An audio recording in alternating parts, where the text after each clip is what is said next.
दोस्तों, कमांडर सुधीर का नमस्कार। मैं अपने YouTube चैनल कमांडर स्ट्राइक्स के माध्यम से आपके समक्ष जो एक 11 दिन का जो एक तरीके से इस वॉर को चलते हुए इजराइल यूएसए का साथ साथ ईरान के अगेंस्ट जो चल रहा है, और उसमें आज हम 12वें दिन में प्रवेश कर गए हैं। तो इसके क्या इम्प्लीकेशंस हुए हैं, क्या नए चैलेंजेस आए हैं, क्या इस तरह की युद्ध को लड़ने की रणनीति के नए आयाम हमारे सामने आए हैं, क्या जो कन्वेंशनल वेपन्स थे या जो एक शक्तिशाली डिफेंस और आर्मी और नेवी और एयरफोर्स के जो पोटेंट वेपन थे जिनको यूज किया जाता था वॉर में, वो कितने अभी एक तरीके से एप्लीकेबल हैं, या जो नए हथियार आए हैं जो आर्टिफिशियल इंटेलिजेंस बेस्ड हैं और सैटेलाइट के द्वारा जो है ना उनको निर्देशित किया जाता है, तो इससे एक तरीके से नए आयाम। तो एक एक करके मैं आपको बताऊंगा। सबसे पहले तो देखिए कि जो ऑब्जेक्टिव्स थे यूएसए के, जिसकी वजह से ये वॉर शुरू हुआ, और जो इजराइल के ऑब्जेक्टिव्स थे, मैं उनको एक तरह से फिर आपको बता देता हूं कि यूएसए चाहता था कि एक तरीके से रिजीम चेंज हो जाए और वो उसके मुताबिक हो जाए। दूसरा ये था कि जो न्यूक्लियर वेपन बनाने की कैपेसिटी है या कैपेबिलिटीज हैं ईरान की, वो बिल्कुल ध्वस्त हो जाएं। तीसरा उनका ये था कि जो ईरान का ऑयल है वो उस पर किसी तरीके से कंट्रोल करे और उसको वो डॉलर और ऑयल में जो है ना एक तरीके से प्रयोग कर सके। तो इन तीनों चीज़ें को अभी जो है ना यूएसए प्राप्त नहीं कर पाया है। इसी तरीके से इजराइल के उद्देश्य थे दो। उनका था एक तो एग्जिस्टेंशियल थ्रेट जो ईरान से उनको बनी हुई थी, वो किसी तरीके से आप मान सकते हैं कि एट प्रेजेंट तो वो समाप्त हो गई है, क्योंकि उनके न्यूक्लियर वेपन बनाने की जो कैपेबिलिटीज थी उनको बहुत ही अच्छे तरीके से बम्बारमेंट किया है, कारपेट बॉम्बिंग की है। B-2 के जो बॉम्बर्स हैं यूएसए के, उन्होंने फिर एक उसको बिल्कुल नेस नाबूद कर दिया है। तो वहाँ पर कोई संभावना ऐसी नहीं कि अब ईरान के पास में कैपेबिलिटीज हो। तो उनकी एग्जिस्टेंशियल थ्रेट और एक न्यूक्लियर थ्रेट, वो दोनों समाप्त हो गई हैं। लेकिन जिस तरीके के अटैक जो हैं वो एक दूसरे की सिविलियन पॉपुलेशन पे हुए हैं, जिस तरीके से टॉप लीडरशिप और सेकंड रंग ऑफ लीडरशिप जो है ना वो ईरान की एक तरीके से उनको लिक्विडेट किया गया है, उनको असिस्नेट किया गया है। और अभी और जो तीसरी रेड हुई है वो भी काफ़ी उनके जो मिड लेवल की भी लीडरशिप है, या तीसरे नंबर की जो लीडरशिप या चौथे नंबर की जो उन्होंने तैयार की थी, उसमें भी काफ़ी घायल हैं। और उसमें जो अयतुल्ला खमैनी जो सुप्रीम लीडर थे, उनके बेटे को, जिसको अब नया अयतुल्ला वहाँ पे घोषित किया गया था, अब उसको भी एक तरीके से वो घायल अवस्था में है। और अभी हम ये नहीं कह सकते कि वो बच पाएंगे या नहीं बच पाएंगे। लेकिन एक जो रोष एक लीडरशिप के जाने के बाद में जो पूरे ईरानियन में, चाहे वो शाह हो या सुन्नी हो, इन सभी में जो एक नेशनलिज्म का जो फर्वर एक तरीके से जाग के आया है, तो वो तो आप जानते हैं कि शाह जो एक तरीके से हैं, वो उनमें जो सेक्रीफाइस करने की एक जो भावना है वो बहुत बुरी तरीके से इग्नाइट हो चुकी है। तो हो सकता है कि आज जो है ना इसराइल को, यूएसए को लगे कि इसराइल की एग्जिस्टेंशियल थ्रेट ख़त्म हो गई है और उनके न्यूक्लियर वेपन्स बनाने की जो है ना कैपेबिलिटीज सारी समाप्त हो गई है, प्रोबेबिलिटीज भी समाप्त हो गई है। लेकिन यू नेवर नो कि कौन उनको जो है ना कल एक तरीके से उनकी हेल्प करेगा। और हो सकता है कि नॉर्थ कोरिया की तरीके से वो भी अपना एक न्यूक्लियर वेपन बनाए। तो फिर शायद ये रियलाइजेशन करने के लिए कि उनके ऊपर फिर कोई भी, चाहे कितना भी शक्तिशाली देश हो, वो उसके ऊपर अटैक नहीं कर पाएगा। क्योंकि नॉर्थ कोरिया ने दिखा दिया है कि किस तरीके से उसने कॉन्टिन्यूसली कितने लंबे समय से जो है ना वो इवन अमेरिका के खिलाफ भी, डोनाल्ड ट्रंप या और भी जो राष्ट्रपति हुए हैं यूएसए के उससे पहले, जिस उसके खिलाफ वो जिस तरीके से चेतावनी देता है, अपनी इंटरकॉन्टिनेंटल बैलिस्टिक मिसाइल्स जो न्यूक्लियर वॉरहेड से फिटेड हैं और नंबर ऑफ न्यूक्लियर हेड्स हैं उसके पास में, या हाइपरसोनिक मिसाइल को न्यूक्लियर हेड से लगा के उसने जिस तरीके से चेतावनी पूरे विश्व के सामने रखी है, उसी तरीके से हो सकता है कि कल ईरान भी उस स्थिति में आए। लेकिन अब आप देखिए कि इसके बावजूद क्षति क्या है, कि सबसे बड़ा तो ये है कि यूएस की एक एयर स्ट्राइक में, जिसमें टोमाहक से वहाँ के बच्चों के खिलाफ जो है ना, एक तरीके से टोमाहक ने स्ट्राइक किया और उनकी जो क्रूज मिसाइल थी उसमें करीब 140 के करीब जो है ना, बहुत ही कम एज की बच्चियाँ, 8 साल से 15 साल तक की एज की या 16 साल तक की एज की लड़कियों की जो डेथ हुई है, वो बहुत ही अनफॉर्चुनेट है। और उसमें यूएसए का कहना है कि वो उनकी टोमाहक मिसाइल से नहीं हुई है, वो किसी ईरान की ही मिसाइल में मेल फंक्शन हुआ है और वो मिस डायरेक्ट होके वो स्कूल के ऊपर गिरी है। या दूसरा कहना एक और भी है कि वहाँ की जो रेडिकल रिजीम है वो उसको वहाँ की जनता का विश्वास जीतने के लिए, उसमें अपने जो है ना एक तरीके से अपने पक्ष में उनको करने के लिए ये स्ट्राइक उन्होंने खुद कराई है, जिससे एक तरीके से उनके फेवर में जनमानस, वहाँ के जो लोग हैं वो एक तरीके से उठ के आए और वो IR Iranian Revolutionary Guard Corps को जो है ना वो किस तरीके से वो सहायता करें। तो एक तो ये है। दूसरी तरफ देखा गया है कि अमेरिका ने एक उनका जो रिवर ऑस्मोसिस का प्लांट है, जिससे समुद्र का पानी साफ करके जो है, जिससे पोर्टेबल वाटर जो है ना 30 गांव में आ रहा था, उसको उन्होंने एक तरीके से नेस्त नाबूद कर दिया है। तो उसमें एक प्रबल प्रवाह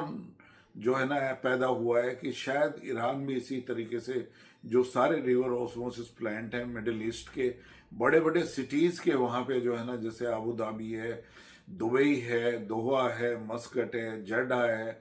रियाद है, इस तरीके के सभी वहाँ पे 300 से 400 के करीब जो है ना उनके ये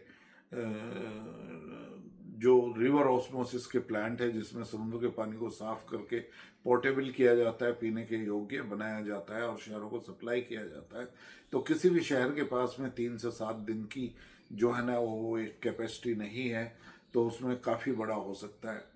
लेकिन अब देखिए कि जिस तरह से ऑयल जो इज़राइल ने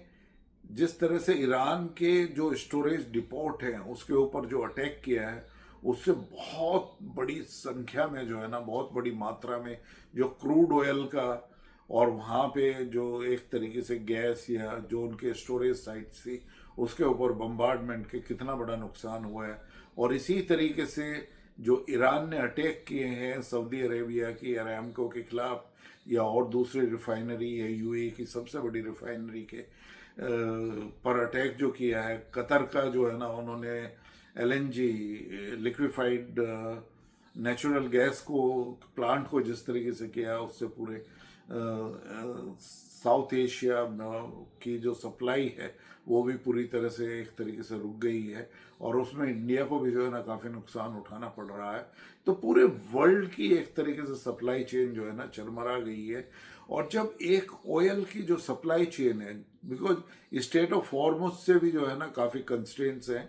ये दूसरी बात है कि भारत के 2 कंटेनर शिप जो है ना वहाँ से निकल के आए हैं, शायद भारतवर्ष के दूतावास ने और भारतवर्ष के जो है ना मिनिस्ट्री ऑफ एक्सटर्नल अफेयर्स और हमारे honourable prime minister Narendra Modi ji ने उसमें मीडिएशन करके ईरान की लीडरशिप को, जो भी एग्जिस्टिंग लीडरशिप है, उसको एक तरीके से प्रभाव में लिया और उन्होंने भारतवर्ष के जो 2 कंटेनर शिप थे उसके ऊपर अटैक नहीं किया है। ये भी सुनने में आ रहा है कि भारत ने भी अपने जो है ना फ्लीट्स को और कोस्ट गार्ड शिप को जो है ना उसी तरफ जो है ना थोड़ा सा मोड़ा है और इंडियन ओशन में उन चौक पॉइंट्स पर जहाँ पे स्टेट ऑफ हॉर्मुज या फिर Panama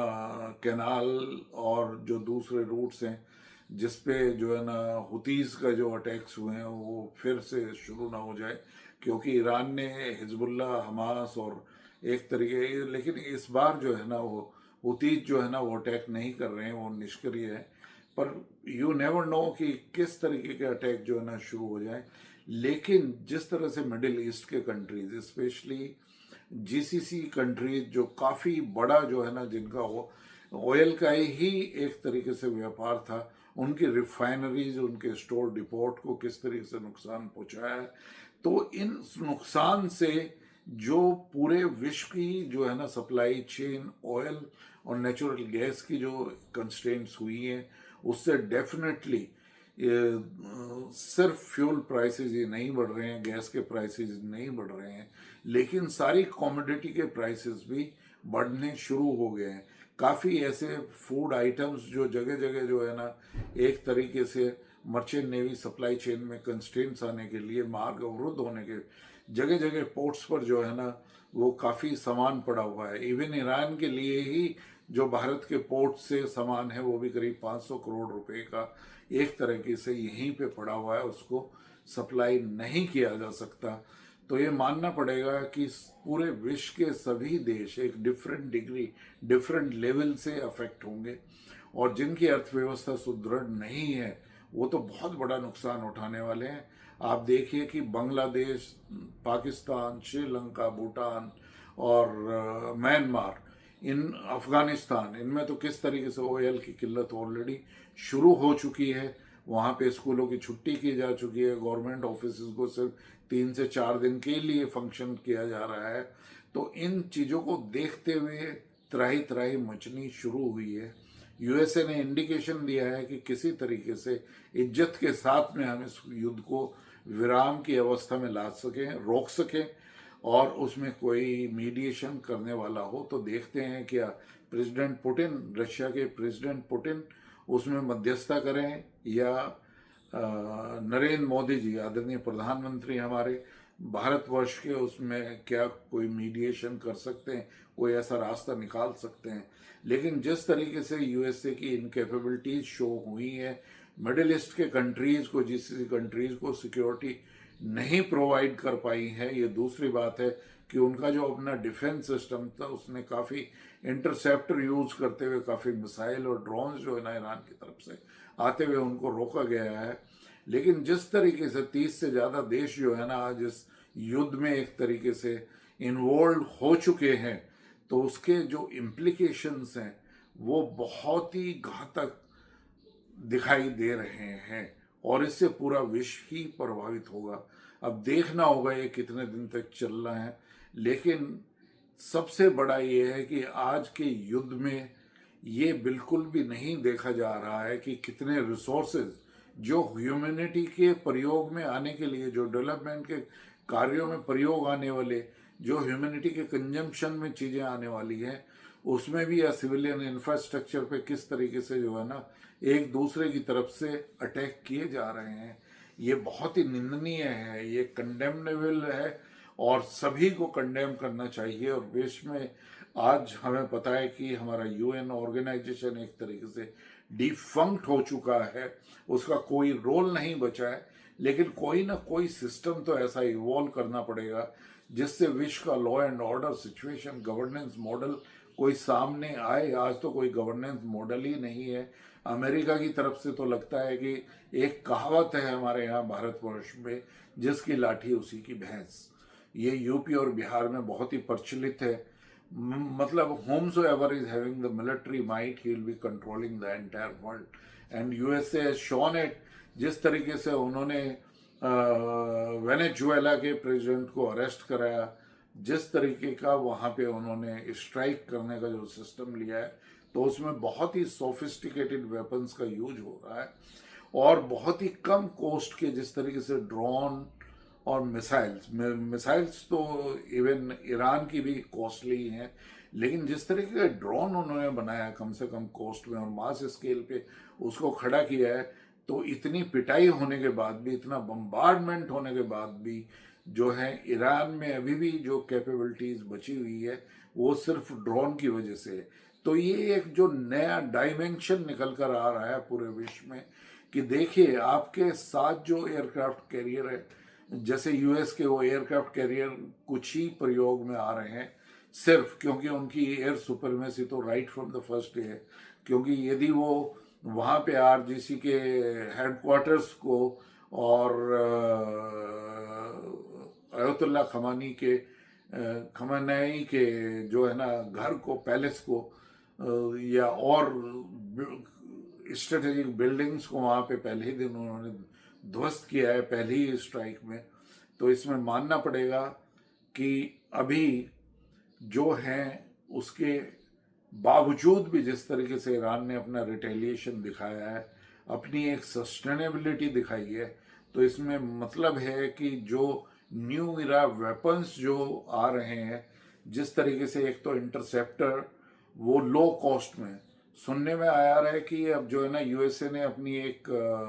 direct energy weapon, laser weapon भी जो है ना ड्रोन्स को गिराने के लिए प्रयोग करना शुरू हुआ है। उसका देखना है कि वो कितना सक्सेसफुल होता है। इसी तरीके से इसराइल के पास में भी लेजर सिस्टम है और हमारे पास में भी जो है ना इंडिया के पास में भी एक काली सिस्टम है जिसमें अभी 30 किलोवाट तक का कहते हैं कि वो 100 किलोवाट तक का पहुंचाएगा। लेकिन इसराइल के पास में तो सुनने में आ रहा है कि 100 से 300, लेकिन यदि वो भी ड्रोन के अटैक्स को जो है ना नहीं रोक पा रहे हैं तो एक नई डायमेंशन जो है ना न्यू इरा वॉर में निकल कर आ रही है कि जिसके पास में विभिन्न प्रकार के सुसाइडियल अटैक करने के लिए, आईएसआर के लिए या और क्षमताओं वाले जो है ना यूकाओ अनमैन्ड कॉम्बैट एयर व्हीकल्स होंगे, इसी तरीके से अनमैन्ड अंडर वाटर व्हीकल्स होंगे और इन सब चीज़ों का जो प्रभाव है उसी से जो है ना पूरा आगे विश्व की लड़ाई जो है ना उसी तरफ मोड़ेगी, जिसके पास में real time satellite navigation feed होगी, जीपीएस डेटा या अपने ही देश का बना हुआ डेटा होगा, उसके वेपन ही पोटेंशियल होंगे और जिसके वेपन जो हैं वो इंडिजिनियसली मैन्युफैक्चर्ड होंगे, जो स्वावलंबी होगा वो ही देश दूसरी एडवर्सरी पर कुछ एक तरीके से एज रखेगा। तो दोस्तों ये थी एक मेरी छोटी सी एनालिसिस आपको 11वें दिन के बाद में आपके समक्ष लाने की। यदि आपको ये वीडियो लगा, पसंद आया हो तो आप इसको लाइक करिए और मेरे चैनल कमांडर स्ट्राइक्स को सब्सक्राइब करें। टिल नेक्स्ट, धन्यवाद, थैंक यू वेरी मच।